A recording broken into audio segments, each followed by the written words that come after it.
Max Savoli footeux, ça y est, la Coupe du Monde commence demain, au moment où je me tourne. Un mondial sur lequel il y a beaucoup de choses à dire, et on va en parler dans quelques instants. En parlant d'abord des pays hôtes, entre les conditions d'organisation assez désastreuses, les appels au boycott, et ces deux présidents, d'un côté celui de la FIFA et de l'autre celui des États-Unis, qui sont en train de faire une Coupe du Monde de la mégalomanie pas du tout haletante, plutôt consternante même. Mais après ça, on va parler d'un sujet un peu plus léger, à savoir les pronostics, mes pronostics. Allez, il est l'heure de prendre la température de ce mondial 2026, c'est parti.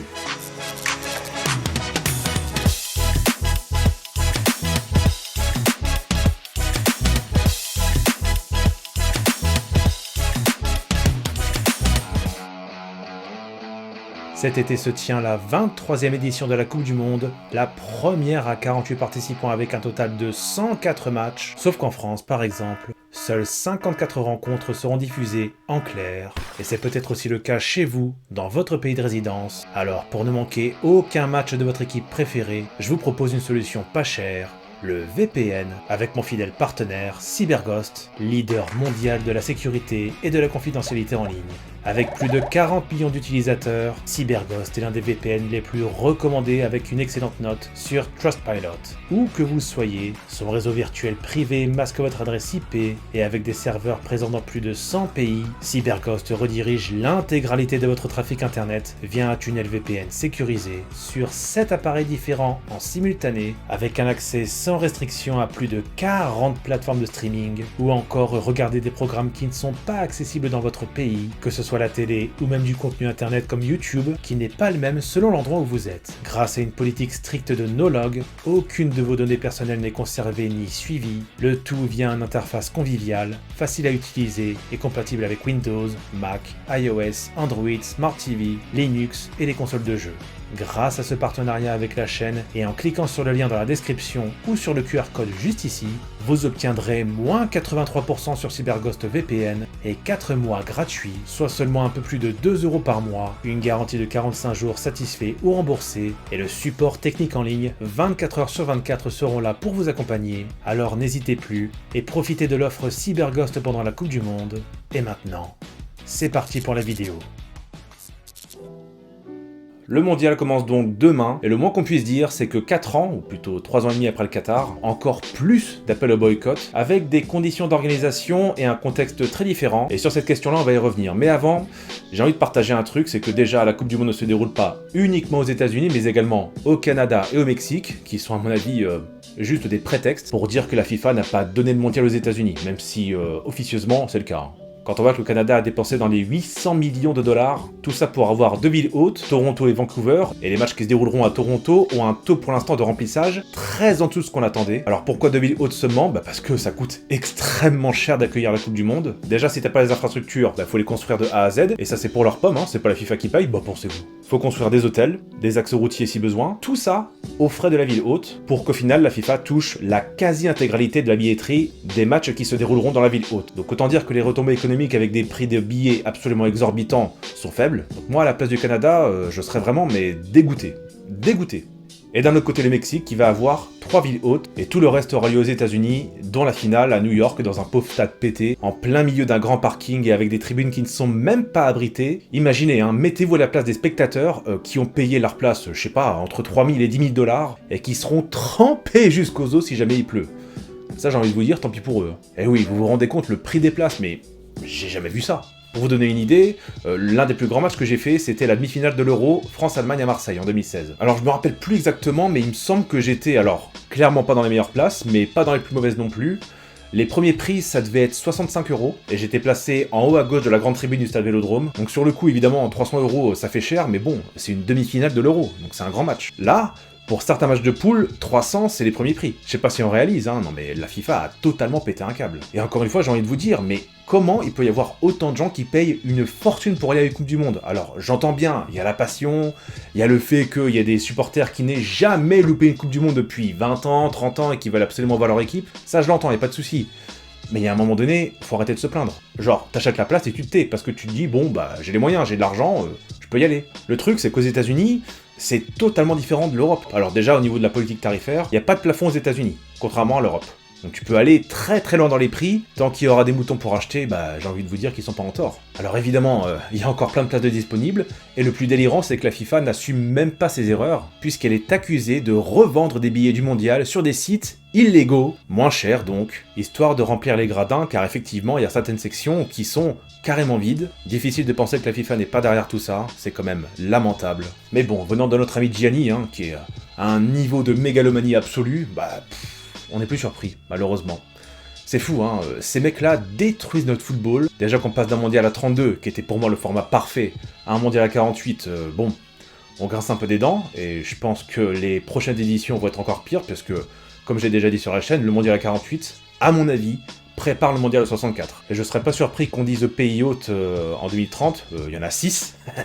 6 pays organisateurs, n'importe quoi. Ah bah vous savez quoi? On va passer de 48 à 64. Donc, faut construire plus de stades. Et on nous rabâche à longueur d'année que l'écologie c'est important, qu'il faut des prises de conscience, etc. Mais ces mecs-là, ces cow-boys, ils font tout le contraire. Ils n'en ont rien à battre. Ça a de quoi dégoûter. Moi ça me dégoûte. Hein. Et je veux même pas parler du président des États-Unis qui s'accapare totalement l'événement. Le fait qu'un chef d'État utilise l'événement pour promouvoir, assainir, lisser un petit peu l'image du pays, ça j'ai envie de vous dire, c'est pareil pour tout le monde, la France en 98 c'était pareil, mais je ne parle pas de ça.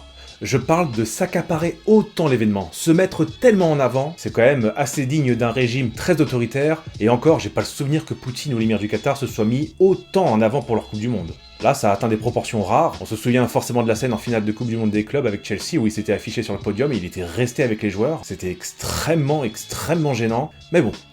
Ne parlons pas de politique, hein, même si forcément, quand on parle des États-Unis en ce moment, voilà. Parlons plutôt de sport et de football. Alors, les États-Unis, en termes de football, qu'ils appellent soccer, évidemment, on ne mange pas la même sauce. Déjà, comme je disais, hein, l'endroit où sont construits les stades, avec des parkings immenses, ça c'est pas quelque chose qu'on a l'habitude de voir chez nous. C'est là que tu te dis, purée, aux États-Unis, ils ont vraiment de l'espace à perdre. Bah nous c'est le contraire, hein. En Europe, faut vraiment l'optimiser l'espace. Et d'ailleurs, c'est pour ça que les stades, ou la plupart des stades anciens, sont implantés dans les villes, hein, et s'insèrent parfaitement dans le quartier. Mais aux États-Unis, hein, bon, bah, ce sont clairement pas des stades faits pour le football, hein, ce sont des stades de NFL. Alors ils sont magnifiques, hein, parfois on a des merveilles architecturales.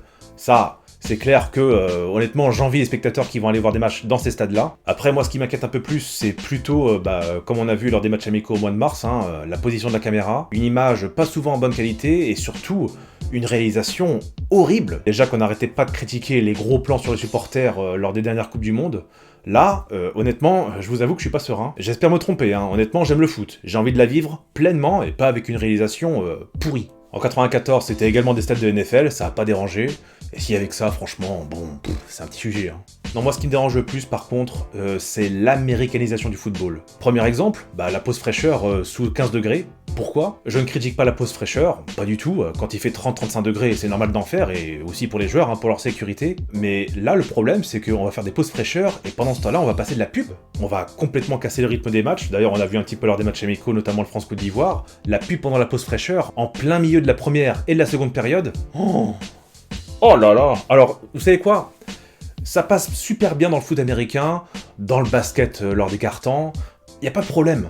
Mais s'il vous plaît, chers américains, laissez ça dans vos sports et ne touchez pas à notre football. On va zapper, on va revenir, on va louper une action, c'est n'importe quoi. Va donc y avoir une pub avant le match, va y avoir une pub entre les hymnes et le coup d'envoi. Une nouvelle page pub à la pause fraîcheur, une grande pub à la mi-temps. Ah oui, attendez, va y avoir un show à la mi-temps de la finale. Non mais les mecs se sont crus au Super Bowl. Heureusement, dans mon pays de résidence en Angleterre, ils l'ont déjà annoncé, hein, ils vont pas montrer le concert de la mi-temps. Ah bah écoutez, si vous voulez voir ça, je vous invite justement à souscrire à mon partenaire CyberGhost, car avec le VPN, vous pourrez regarder une analyse tactique à la mi-temps, une mi-temps qui va peut-être durer entre 20 et 30 minutes. Bon, je veux pas faire mon aigri, mais voilà.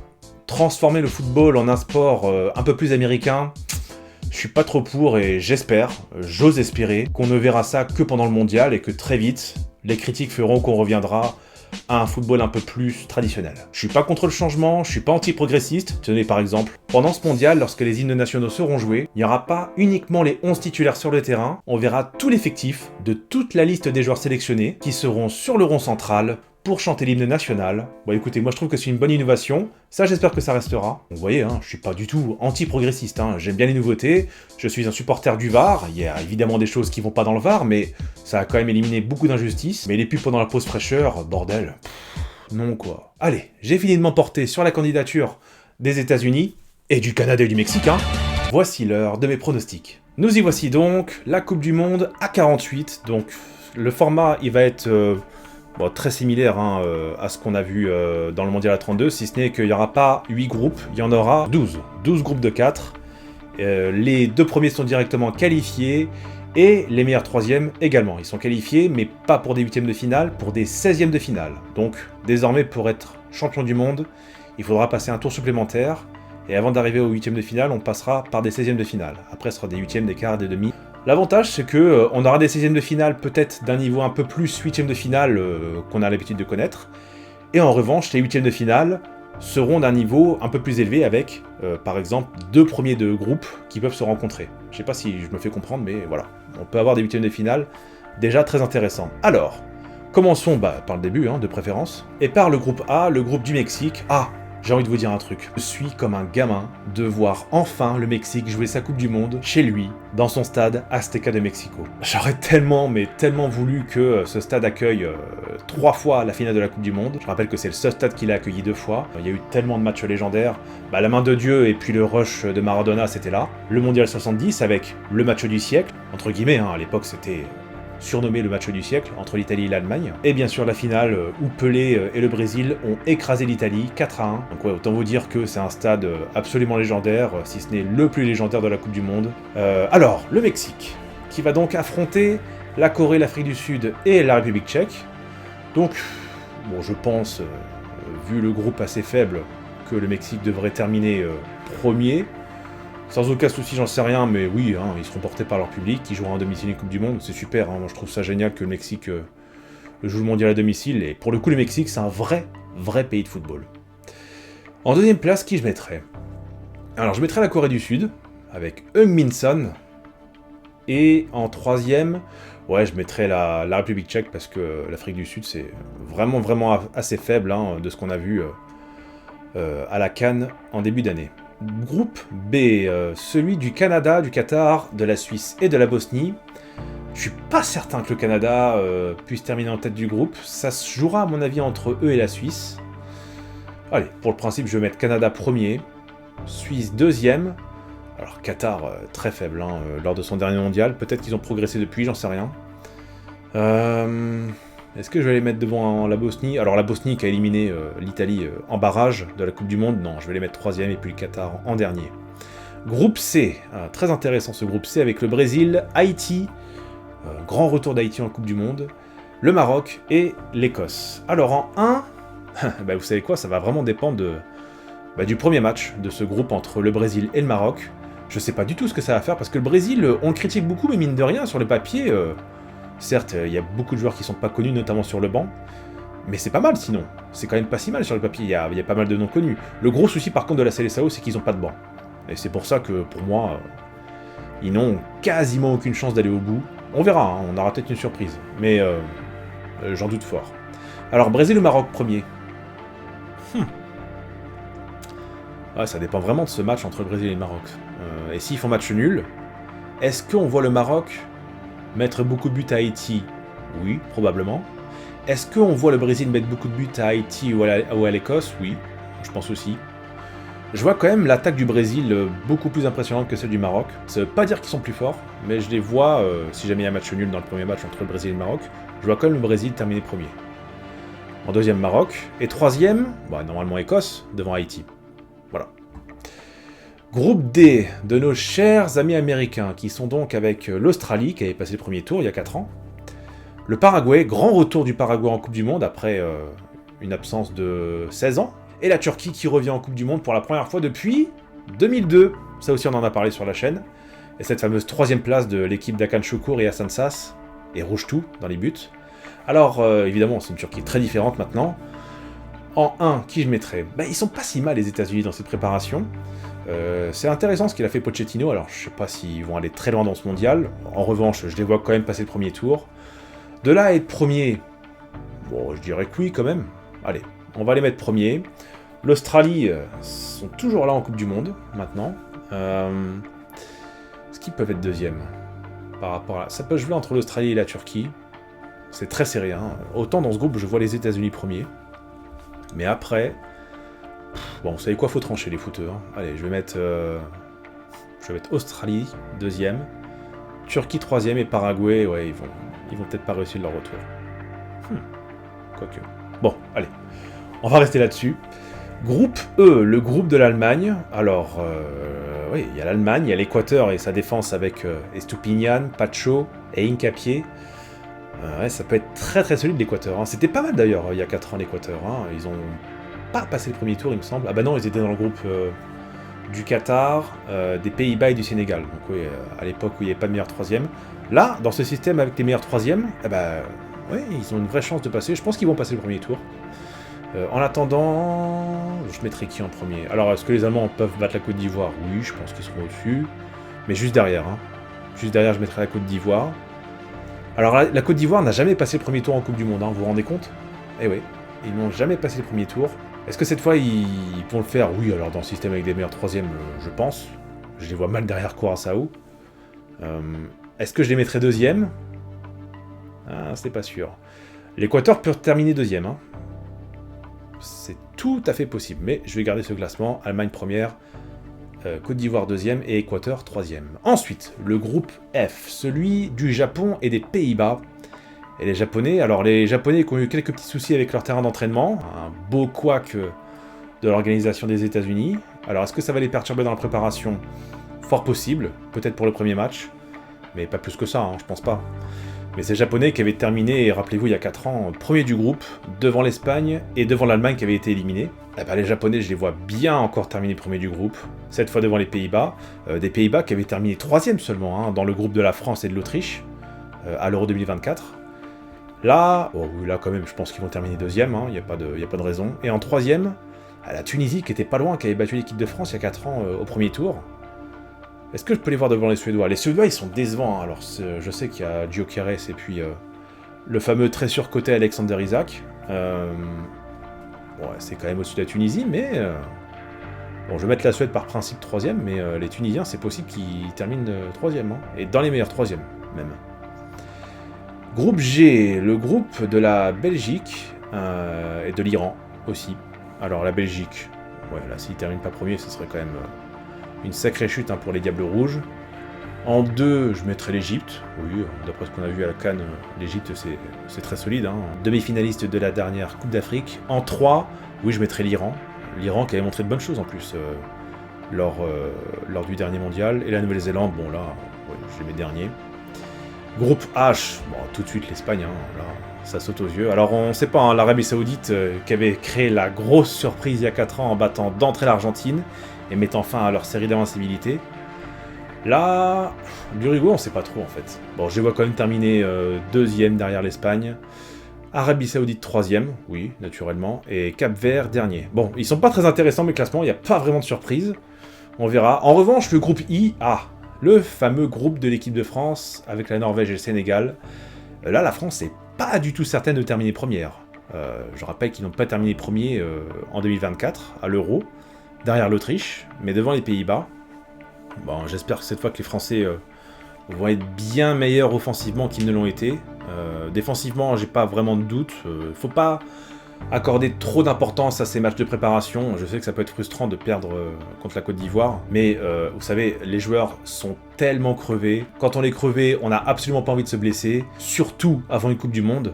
Faut pas prendre ça trop au sérieux, hein, une fois que... Bon, faut quand même le prendre au sérieux, c'est clair. Si on est très très mauvais comme avant la Coupe du Monde 2010, oui, là c'est un signe, hein, j'ai envie de vous dire.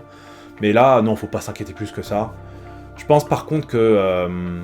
autant offensivement, on a une superbe équipe, même si je pense que... ça me fendrait le cœur de voir Mbappé jouer dans l'axe, Dembélé à droite, et Doué à gauche, alors que moi je verrais plus Mbappé à gauche. Dembélé dans l'axe, comme au Paris Saint-Germain, c'est quand même là qu'il est le plus fort. Désiré Doué à droite. Alors, Doué, est-ce que je mettrai à droite? Bah, le truc, c'est que si on met Doué, on met pas Cherki. Pourtant, j'aimerais bien les voir jouer en même temps, hein, Doué et Cherki.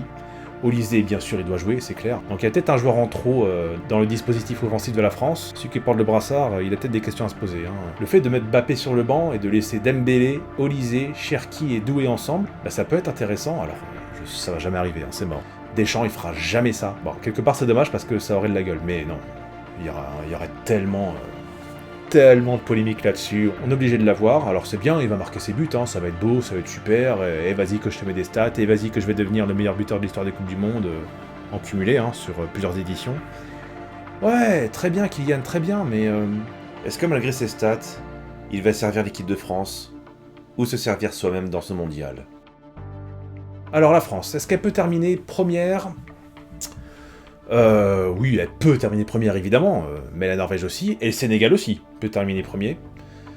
Alors, avec ce France-Sénégal d'entrée, c'est pas un match qui nous rappelle de bons souvenirs, et je pense que ces Sénégalais sont bien au-dessus de l'équipe de 2002, rien que le fait d'avoir un joueur de la trempe de Sadio Mané, voilà, il n'y en avait pas au Sénégal en 2002, hein. Ça c'est un vrai plus. Et puis la Norvège, alors la Norvège, on sait pas trop sur quel pied danser avec eux parce que autant ils ont été extrêmement impressionnants lors des éliminatoires, autant lors des matchs amicaux dernièrement, et même le 0-0 contre la Suisse, je sais pas si c'est une équipe qui est capable de se transcender ou qui a suffisamment de joueurs de haut niveau pour poser des problèmes à des sélections comme le Sénégal et la France. Peut-être, hein, je sais pas. C'est un gros point d'interrogation. Bon, je vais mettre la France première, mais je suis pas convaincu, hein. Vraiment pas convaincu. C'est même possible qu'on termine deuxième de ce groupe. En 2, je mettrais... Ouais, Norvège, il y a quand même Odegaard, Haaland, Sorloth en attaque, c'est quelque chose, hein. Voilà, je vais mettre la Norvège en 2, le Sénégal en 3. Mais l'Irak, ouais, ils peuvent être arbitres, finalement, de ce groupe. Et si jamais la Norvège, le Sénégal ou la France n'arrivent pas à marquer beaucoup de buts face à l'Irak, ça peut peut-être se jouer là, hein, le classement. Donc on verra, je vais mettre ce classement tel quel, France première, Norvège deuxième, Sénégal troisième, mais vraiment, on peut très bien avoir la Norvège première, et même le Sénégal premier. Vraiment. Et je le pense sincèrement, hein, je fais pas plaisir à ma grande communauté sénégalaise, hein, pas du tout, moi je vous dis la vérité, je fais pas d'analyse pour faire plaisir aux gens. Groupe J, celui de l'Argentine, championne du monde. Alors l'Autriche qui est privée d'un de ses très bons milieux de terrain, Baumgartner, ça c'est une vraie perte pour eux. Voilà, je pense pas qu'ils fassent la même phase de groupe qu'à l'Euro, peut-être, hein, on verra, mais je pense pas. Alors l'Argentine, elle est pas du tout dans les 3 à 4 favoris de la Coupe du Monde cette année, et c'est un peu normal, hein, Messi est plus vraiment en âge de performer comme il l'a fait en 2022, mais bon, c'est toujours un bonheur de le voir à la Coupe du Monde, de faire sa 6e Coupe du Monde, je me rappelle bien, hein, de son premier mondial en 2006. C'était quelque chose, hein. Lui on se disait, ça va être un phénomène. Regardez où il est aujourd'hui. C'est une légende absolue de l'Argentine. Il va tenter de mener son pays le plus loin possible. Alors l'Argentine, franchement, si l'Autriche était aussi forte qu'à l'Euro 2024, je parle le premier tour, je les aurais vus premiers, carrément. Bon, on va pas exagérer, je vais mettre l'Argentine première, mais je suis pas tellement convaincu. Deuxième, Autriche, ouais. Troisième, Algérie. Et l'Algérie, ils auraient eu la possibilité, je pense, de terminer deuxième s'ils ne savaient pas, ou s'ils étaient sûrs qu'ils allaient se faire éliminer avec un système des 2 premiers qualifiés. Mais je pense qu'ils vont tranquillement jouer la gagne. Et je suis en train de penser à un truc. L'Algérie et l'Autriche étaient dans le même groupe en 82. Il va y avoir de la revanche dans l'air. Ah ouais, donc du coup, attendez, là je vais changer mon jugement. Ouais, je vais mettre l'Algérie qui avait perdu en plus contre l'Autriche en 82, un match qui avait représenté quasiment 50% de la triste finalité qu'on connaît, j'en ai parlé sur la chaîne également, le fameux match de la honte en 82 entre l'Autriche et l'Allemagne, entre les voisins, qui s'étaient clairement mis d'accord pour éliminer l'Algérie. Donc voilà, cette fois je vais mettre l'Algérie deuxième, ce serait beau hein, s'ils faisaient ça. Autriche troisième, je pense que l'Autriche va terminer dans les meilleurs troisièmes, je pense. Hein. Et la Jordanie, qui va jouer son premier mondial, je vais la mettre dernière. Ensuite, groupe K, celui du Portugal et de la Colombie. Bon, la Colombie, c'est plus trop ça. Hein. Je me rappelle de ce match amical contre la France en mars. Ouais, c'est décevant. Hein. Et puis James Rodriguez, c'est plus celui qu'on a connu. Hein. Donc Portugal premier, oui. Colombie deuxième. Troisième, on a l'Ouzbékistan qui va jouer son premier mondial. Et le Congo qui est de retour en Coupe du Monde après la fameuse édition de 74 où ils s'appelaient encore le Zaïre à l'époque et ils avaient fait la grève. Hein. C'était la fameuse époque de Mobutu. Bon, je les vois terminer... Ouais, je les vois terminer troisième du groupe derrière la Colombie. Mais c'est une équipe qui est très solide, hein, le Congo. Attention, il faut les surveiller. C'est une équipe qui peut poser beaucoup de problèmes à tout le monde, hein, que ce soit le Portugal, la Colombie ou même une autre équipe. Ouzbékistan dernier. Et enfin, groupe L, bon là je pense que c'est clair, hein, c'est Angleterre première, Croatie deuxième, le Ghana qui a même pas été qualifié pour la CAN. La raison pour laquelle il termine pas dernier, c'est parce que y a le Panama. Voilà donc notre classement et on se retrouve avec les meilleurs troisièmes. Alors parmi les meilleurs troisièmes, Sénégal, Équateur, Suède, République tchèque, Autriche, Turquie, Écosse et Arabie Saoudite. Si vous n'êtes pas dans les meilleurs troisièmes, c'est que clairement, vous n'avez pas marqué assez de buts, vous n'avez pas récolté assez de points. Est-ce qu'on est d'accord les footeux sur les troisièmes qui ne seraient pas sélectionnés? Donc il y aurait la Bosnie, le Congo qui a une bonne défense mais qui a beaucoup de mal à marquer, et ensuite l'Iran et le Ghana. Bon, moi je pense que ça se tient, hein. Eh bien écoutez, puisque c'est le cas, passons maintenant à la phase à élimination directe. On commencerait donc à Boston par un Allemagne-Écosse. C'est pas mal déjà, hein, comme 16e de finale. Alors je vais mettre des 1-0 partout pour dire que l'équipe a gagné, ça veut pas dire que ce sera le score final, mais voilà. On va dire Allemagne. Hop. Et un France-Suède à New York, dans le stade de la finale. Allez, on va dire également que la France va passer. Et on se retrouverait dès les 8e de finale. Vous avez vu, je vous ai pas menti, hein. Dès les 8e du finale, on aurait un Allemagne-France et une Mannschaft qui ne nous réussit pas du tout, au contraire, c'est même notre bête noire en Coupe du Monde. Et ça nous offrirait donc un 8e de finale assez impressionnant. Et ça, ce serait dans le cas où la France terminerait première de son groupe, tout comme l'Allemagne. Ensuite, on aurait un match entre la Corée et la Suisse.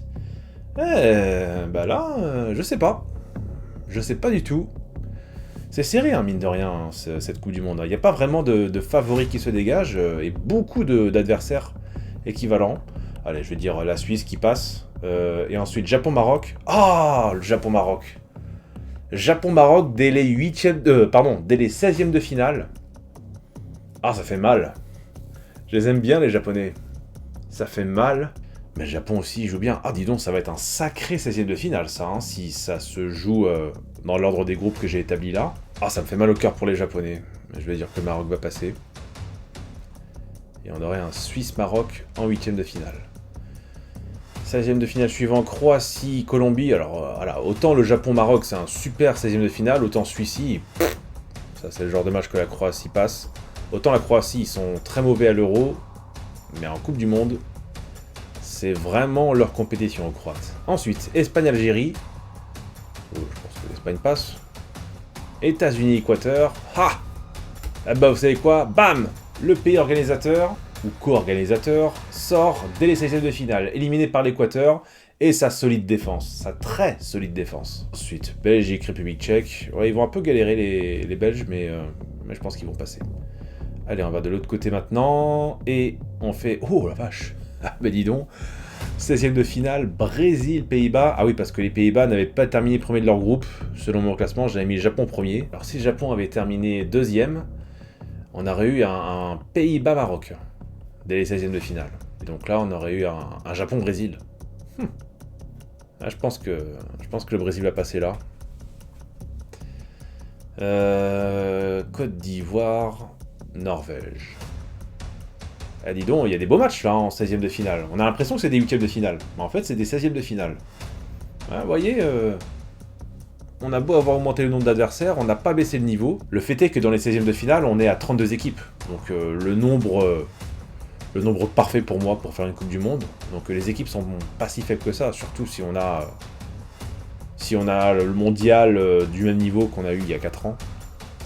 Alors, qu'est-ce qu'on va dire là? Côte d'Ivoire, Norvège. Ah, ça fait mal pour les Ivoiriens, mais ouais, je pense que les Norvégiens, ils vont passer.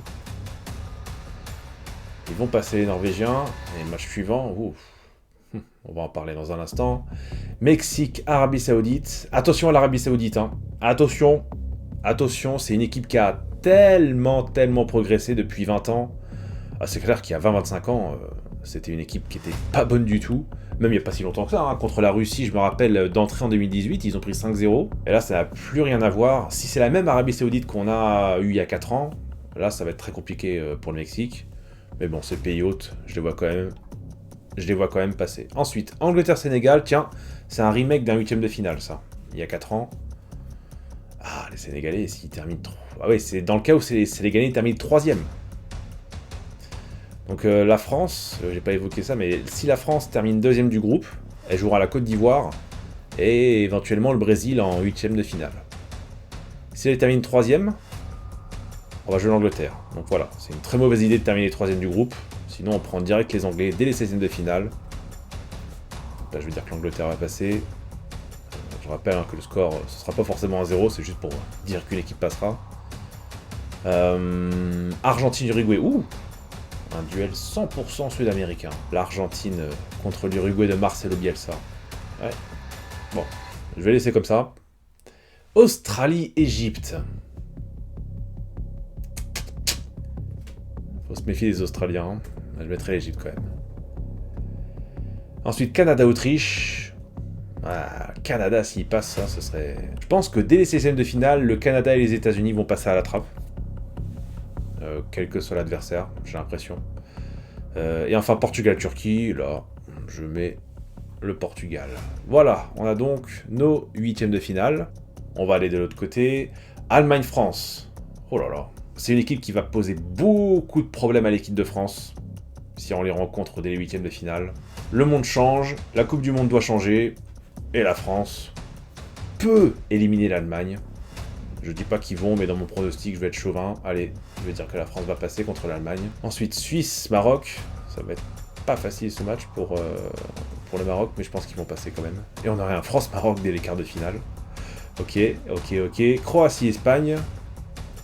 Voilà, Espagne. Ils sont en mission. Équateur-Belgique.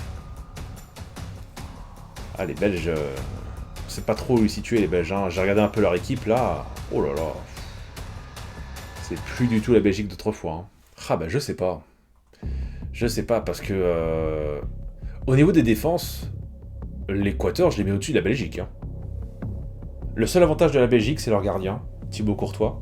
Mais sinon... sinon, l'Équateur...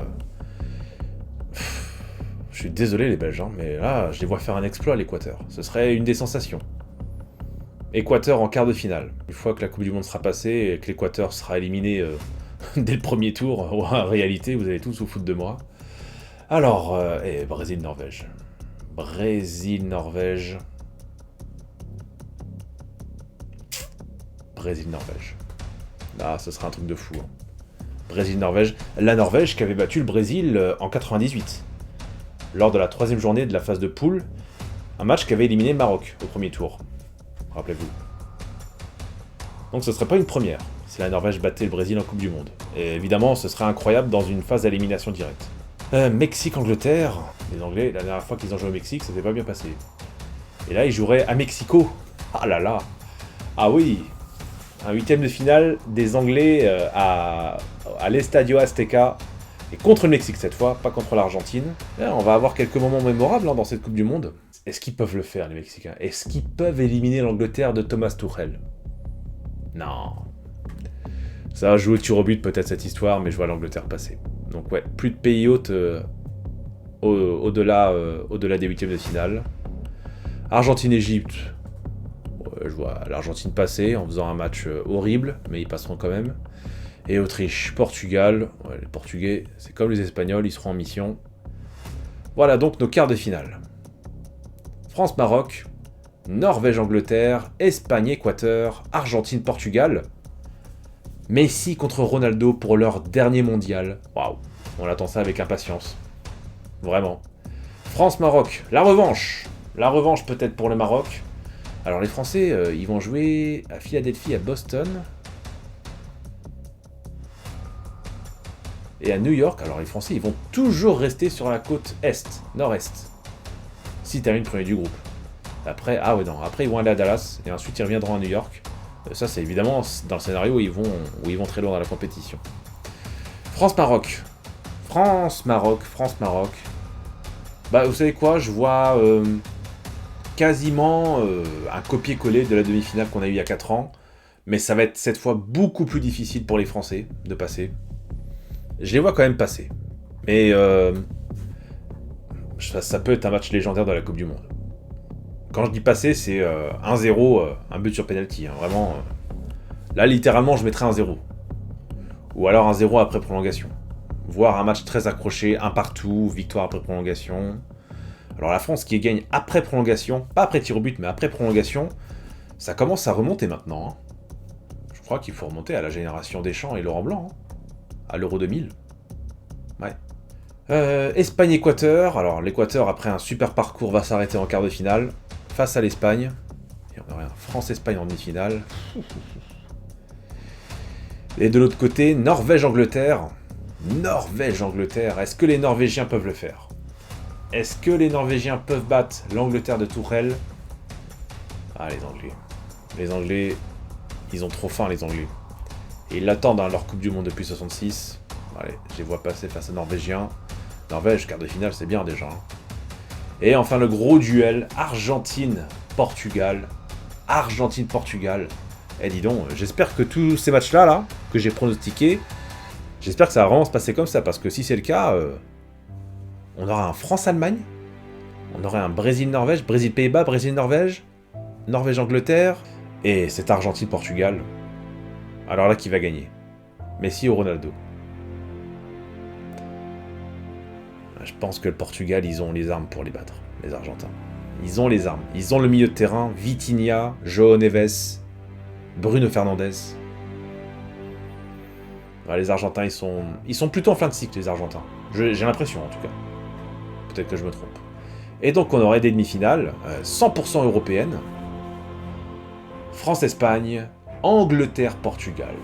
Alors, l'Espagne contre la France en Coupe du Monde, c'est plutôt avantage à la France.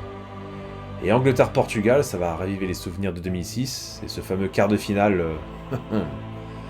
que les Anglais n'ont pas oublié, avec ce fameux duel entre Ronaldo et Wayne Rooney. Et Ronaldo qui est toujours là, quel dinosaure. France-Espagne. Alors, est-ce que la France va passer contre l'Espagne? Eh ben, je pense que... je pense pas. Je pense pas. Je pense que... la vraie force de l'équipe de France, c'est l'attaque. Mais la défense espagnole a la capacité de bloquer cette attaque. Tandis que la bataille, je pense, dans ce genre de match, va se faire au milieu de terrain. Je vois deux équipes dans ce mondial qui ont un milieu de terrain incontestablement supérieur à celui de l'équipe de France. C'est le Portugal et l'Espagne. Donc moi, je vois la France s'arrêter en demi-finale. Et jouer ce match pour la 3ème place contre les Anglais. Donc on aurait... Voilà, une petite finale France-Angleterre. Ah, les Anglais, faut qu'on les batte, hein, m'en fous. Et la France termine 3ème. Finale Espagne-Portugal. Ce sont mes deux favoris dans cette Coupe du Monde. Qui va gagner? Ce serait fou que ce soit le Portugal, vous imaginez. 4 ans après l'Argentine de Messi, on aurait en 2026 le Portugal de Ronaldo qui remporterait la Coupe du Monde. Ben, ce serait inouï. Alors pour le changement, parce que l'Espagne l'a déjà gagné, je pense que nous allons avoir un nouveau champion du monde. Le Portugal remporterait sa première étoile et deviendrait la 9e nation à remporter la Coupe du Monde. Voilà, les footeux, c'est une prédiction, c'est juste un pronostic, ne me jugez pas. Je suis sûr que tout le monde va revenir au lendemain du 19 juillet en me disant « Ah Max, tu t'es gouré, machin ». Oui, ça je sais, je suis pas le plus grand adepte des pronostics, on verra. Mais bon, pour vous donner un avis comme ça, je vois la victoire se jouer entre l'Espagne et le Portugal. Pour moi, ça se joue là. La France, je sais pas si dans mon tirage, elle va s'arrêter dès les 8e de finale. Je la vois pas si forte que ça, l'équipe de France. Hein. Offensivement, c'est bien. Défensivement aussi, hein. Si on a une charnière Saliba ou Upamecano qui peut nous emmener loin, bah écoutez, on prend, c'est clair, parce que ça peut jouer là. Mais milieu de terrain, je suis pas sûr. Hein. Kanté, j'ai de gros doutes. Rabiot, point d'interrogation. Tchouaméni, gros point d'interrogation. Après, il y a Manu Koné. Est-ce que Manu Koné peut jouer dans la rotation? Probablement. Et j'ai l'impression que Deschamps va jouer en double pivot. Hein. Enfin, vu les milieux qu'il a pris, il va certainement jouer en double pivot. Donc on verra.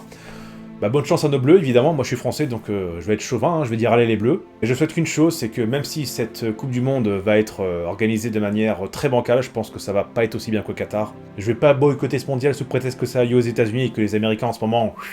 Je suis d'accord avec vous, mais... Voilà, j'aime trop le foot. La Coupe du Monde, c'est que tous les 4 ans, je peux juste pas la louper. Je vais la regarder et j'espère très sincèrement, malgré toutes les critiques qu'on peut faire contre le pays hôte, les pays hôtes, qu'on aura un bon mondial, beaucoup de buts et des matchs de légende. Comme ça nous fera de beaux souvenirs. Voilà les footeux, bonne compétition, bonne Coupe du Monde et puis que le meilleur gagne. Max à vous.